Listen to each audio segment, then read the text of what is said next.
Welcome back to the Fantasy Football Formula. This is our wide receiver draft prospect episode. We've gone through every other position, skill position, and we're capping it off with the wide receiver position. Draft season is what? Well, when's the draft? Is it the beginning of April or end? I don't know why I'm blanking on that. It's the end. Yeah. Yeah. Man, I Yep. feel like they move it back every year. I swear it used to be at the beginning. When No. this is posted, it'll be about a month out. Okay. All right. So we're getting there. The season never stops with fantasy football. With football, always keep going. So we'll start off. Who wants to lead us off here? Well, you guys all have the same pick, and I have someone different, so you guys can try and convince me because I'm How not about sold on this number one guy. So Quentin Okay. Johnson is number one for me. Corey and PB also have him there. Yes. He's the prototypical X receiver. A bunch of these other guys are slot guys, smaller guys. And he just kind of stands out to me as a guy who can be a true X compared to the rest of the field. I do think the guy I got at 2, year number one, Nick, has a higher floor, but I think Quentin Johnson has a higher ceiling ultimately. So that's why I got him at number one. Yeah, Yeah. I have Quentin Johnson as well at number one. Just look what he did at TCU with the quarterback he had throwing him the ball. Nothing against, Duggan, but he's not Come the on, greatest quarterback. So you can't be uh, dogging Dugan. Duggan, Dugan, see that it just depends. I just had to make it rhyme. That's right. No, yeah, dude, put him on a team that has like a good, not even like just a mediocre, medium of the road quarterback, and he's going to be extremely good. 6'4", 215. That's exactly what you want in the NFL right now. Obviously speed kills, but it's also very, very evident to having a big outside receiver that dominates the game. And obviously the last one to do it that would kind of reminds me of like DeAndre Hopkins. I don't think he's as talented as DeAndre Hopkins, but he definitely has a similar skill set to him. Yeah, that's the player comp I was going to give because I think I agree with Alex when he said Johnson has the highest upside of any receiver in this class due to his build, his athleticism. And I think DeAndre Hopkins is a great comp. X receiver, he averaged like 20 yards every reception. I think he does have a lower floor than even not just JSN, like maybe even someone like Jordan Addison, but his upside is very, very elite considering DeAndre Hopkins is one of the best receivers to ever play in the NFL. Yeah. I My think comp for him was Mike Will. Big dude, Mhm. a guy who runs verticals quite a bit. He's going to have to expand that route tree. But I think he's got all the skills to do it. he definitely has the body. Don't love the DeAndre Hopkins comparisons besides the dreadlocks. DeAndre Hopkins. No one mentioned dreadlocks, but well, I think that's the only comparison to him. So DeAndre Hopkins is really good because he goes up and he's aggressive at the point of the catch. Quentin Johnson doesn't do that. He has an insane frame. He's wildly athletic. I get that. And he's one of the rare guys that is 6'4" and can create separation. So I like him for that. And I think, he's up in my top 5 because of that. But I hate that he's not aggressive. I think he's like a passive player. That's just not the kind of football player that I want at wide receiver, especially for a big frame.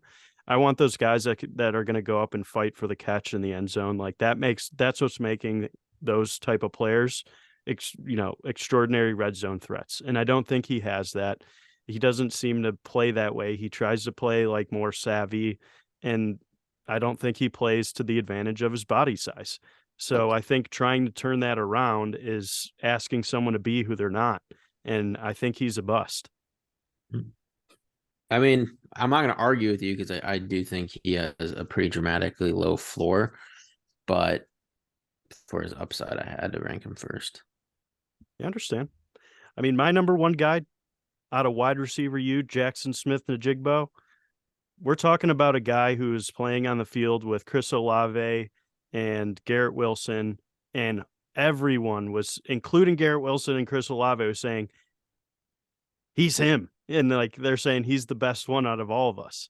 He has the most wide receiver touchdowns at Ohio State in history. That is an incredible mark to have on your resume. I'm excited to see what he could do. He's obviously had production from day one at Ohio State. I think his floor is extremely high, and I think his ceiling is even higher, the best in this draft class. You saw how successful Garrett Wilson and Chris Olave were. We see these speed guys working in the NFL a lot more, and I think he fits the current NFL mold for kind of like that 6 foot range receiver. We're not always seeing the most successful guys have the biggest bodies and frames.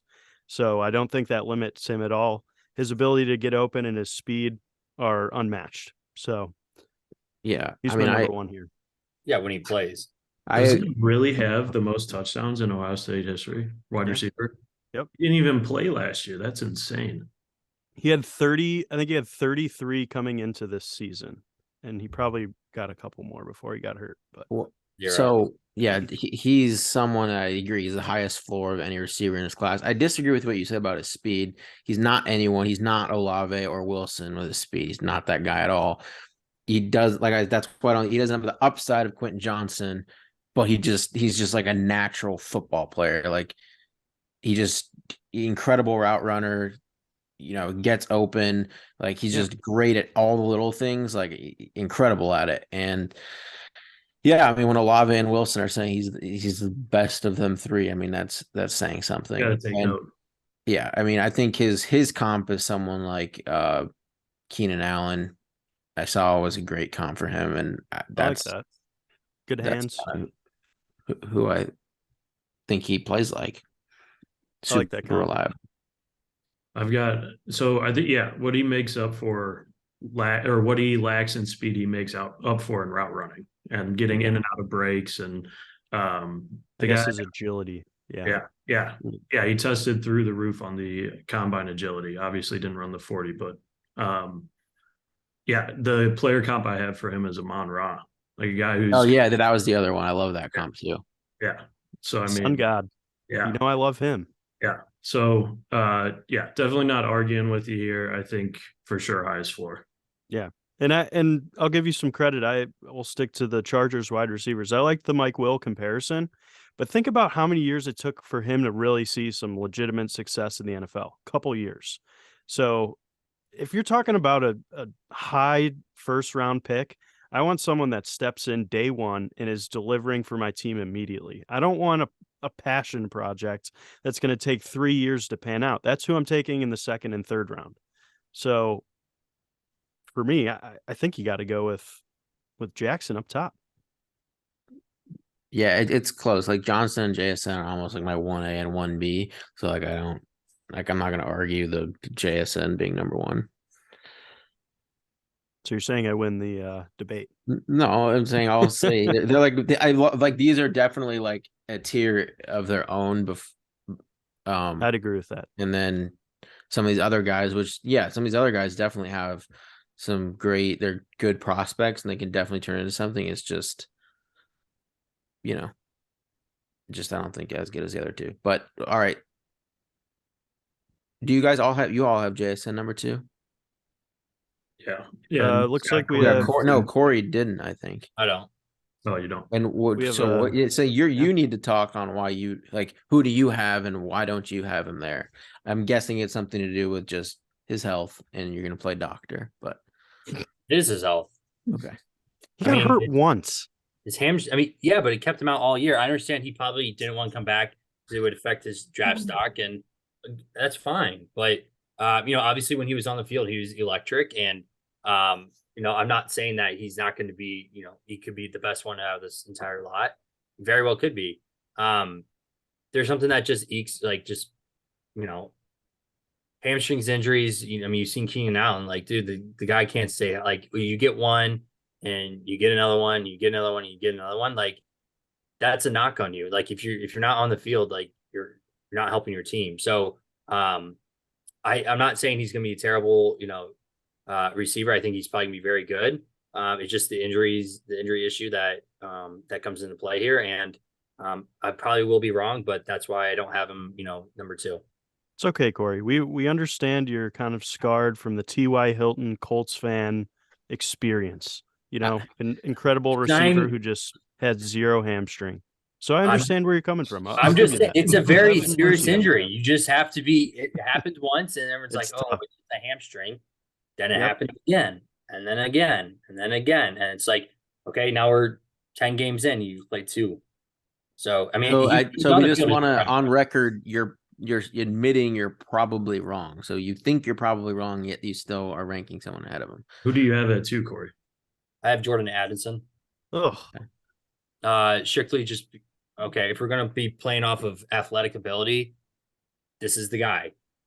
He's probably the most athletic out of the bunch. The one knock on him though is he needs to learn to catch with his hands, and I think that's we definitely we dogged Jamar Chase and like I'm not comparing him to Jamar Chase, but I'm saying like when he came into the NFL, like he was dropping a lot of balls and he was and that's something that can be worked on over time. And I think with a good receiving coach, and I think he has amazing hands, so that's weird you're knocking him on that. he, from everything I like from watching and then from reading up on, everyone kind of had the same similar point is he lets the ball get too close to his chest. He's not using his hands as much. So it's just basically working on his his catching. Obviously he has good hands in terms of like catching, but like the way he's catching the ball and receiving the ball is not what you obviously want, especially when a quarterback is throwing the ball at like 20, 25 miles per hour at you. Like can't let it hit your chest because it's going to bounce off. But again, I mean, 6 foot, he extremely athletic guy, a little undersized, but again, we saw Devontae Smith have success this past year. And he's bigger than Devontae Smith in terms of size. So I think he has the ability to be a very good slot receiver in the NFL.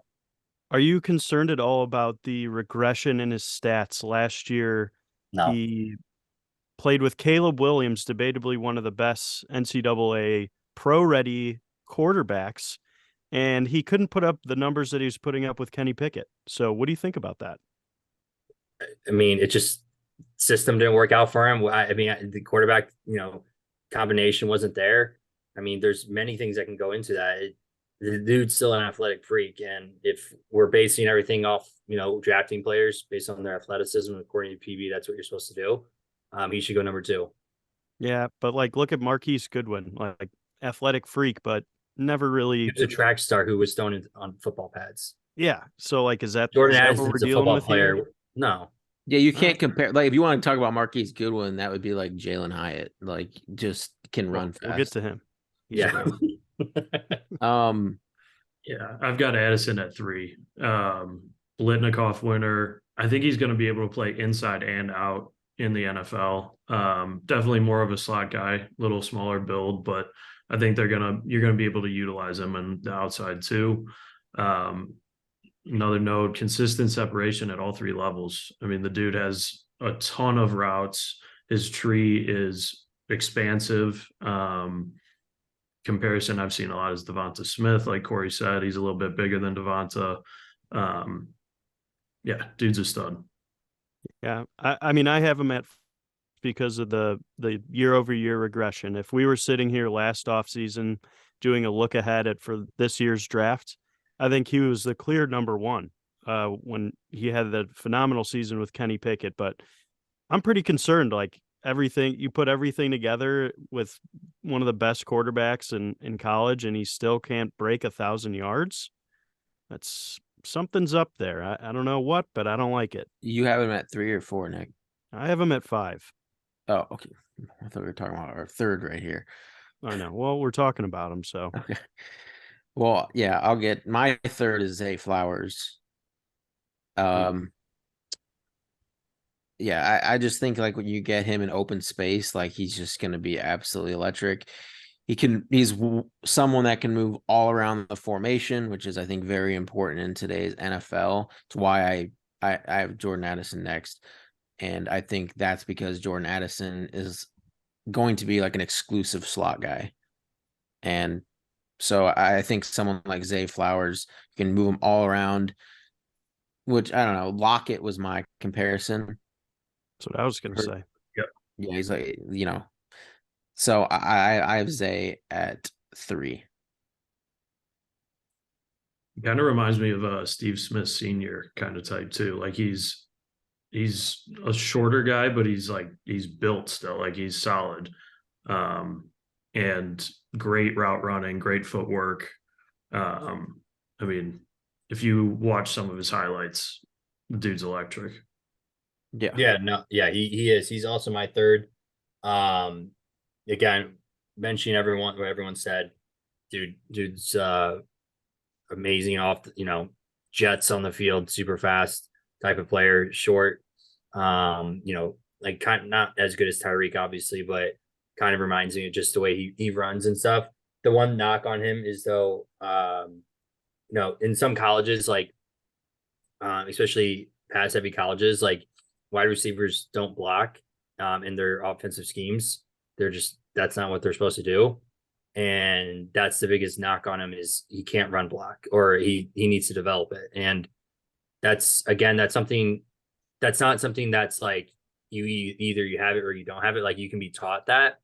But it's a whole different mindset, especially with the receiver who's never had to done it his entire, college career, to then be asked, hey, we need you to, block these corners and not run, routes the entire time. So for him to be available on every, play, he's got to be able to learn how to run block. So, yeah, I mean, if your only knock on the guy for wide receivers, he can't block. We're dealing with a pretty good talent here. One of my favorite stats about him was he was on Boston College, obviously terrible offense. They fired their offensive coordinator mid-season this year, but he was kind of the glimmering hope on that team. Best receiver in the ACC stats wise. And something I thought was kind of fun, in 11 out of his 12 games, he had at least one 30-yard play in every single game.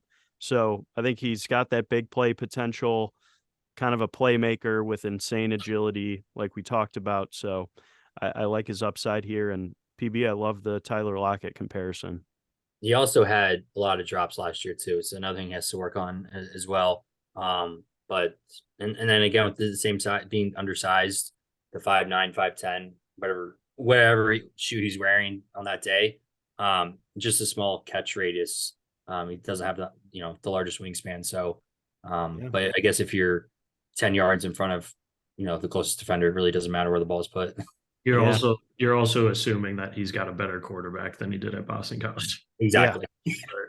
Yeah, that's true. You got a pro. People also say he's one of the most competitive guys out there, and he plays bigger. Yeah. So like I always love that whenever I see it. I'm like, ooh, he's cool. I like him. Get him on my team. You like people who try hard. Is that everyone's third? Yeah. Like has everyone gone through their third? Yeah. Okay. He was my fourth. Okay, so he's your fourth. Yeah. Yeah, Jordan Addison was my fourth, so I just had him. My biggest knock on him is I think he's an amazing route runner. I think he has good hands, but unlike someone like Zay, I think he's going to be exclusively in the slot. And I think he can get pushed around at like the line of scrimmage. That's one of my biggest knocks on Addison due to his size. Flowers is smaller. Yeah, but it's the type of play. Like Jordan Addison is a slot guy, then that's like all he's gonna do. Zay Flowers is someone you can move like all around the formation. I mean, if you're saying how athletic Addison is, I feel like he's a person that can also do the exact same thing Flowers can. I don't think he can do the exact same thing Flowers can. Okay. Fair enough. All right, who we like at number 4? That was mine. I just named my fourth. Mine was Jackson Smith. Okay, and that's well, purely because of his health, right? Yeah, PB, you just want me to say things so then you can pull it out later. Like, just building some ammo. Hey, Corey, no, I'm saying, okay, if you knew he was going to be healthy, where would you have him? if I knew if he played all last year and was healthy, No, probably. not play like all you knew is he's completely over his injuries moving forward. But that's No, a I'm just wondering where he'd realistic have hypo- him based off of that. I just want to know. That's like exactly what Alex said. That's not what we're talking. The reason why I have him there is because he has injury issues. I'm Okay, just but- wondering but what ignore where, the- I'm talking purely as a talent. We're talking about every Skill single wise, one of where these do you rank receivers him? healthy. Oh Where do you yeah, have probably him? like 2. I'm at 2. Okay. I already said that. Nice. All right. Well, we'll talk about a new player here. My number 4 is Jalen Hyatt, a guy who led the SEC in touchdown catches, single-handedly took down Alabama with a 4-touchdown game. The guy's electric. Devonta Smith Jr., some people call him. Really no one but me, but we'll see if we can start the trend.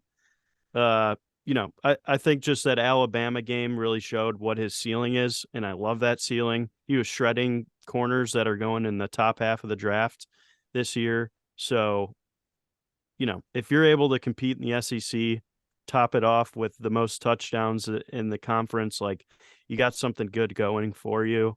And for that reason, he's my number 4. And, we'll throw in the track star comparisons while we're at it. So that's where I got him at number 4. Okay, Okay. so you have him at 4. Yeah, I will just quickly say you having Hyatt again above Addison is like crazy to me, but That's all right. Okay, so I don't like that regression on Addison. So he's got to show Alright. me something more. yeah, Okay, but I'm well, just talking okay. about like a one-trick pony guy like Hyatt. Wait. So if you're talking about regression, I mean, what did Hyatt do before last year? Well, regression would mean he No, I know, but I'm did just saying, better like, earlier. Yeah, But he's only had one good season. he's only had he one good year. progressed. That's what I want. I want Yeah. progression because these kids That's are true. young. They're not fully, they're not hitting their ceiling yet. They still got 5 years in front of them before they're hitting their prime.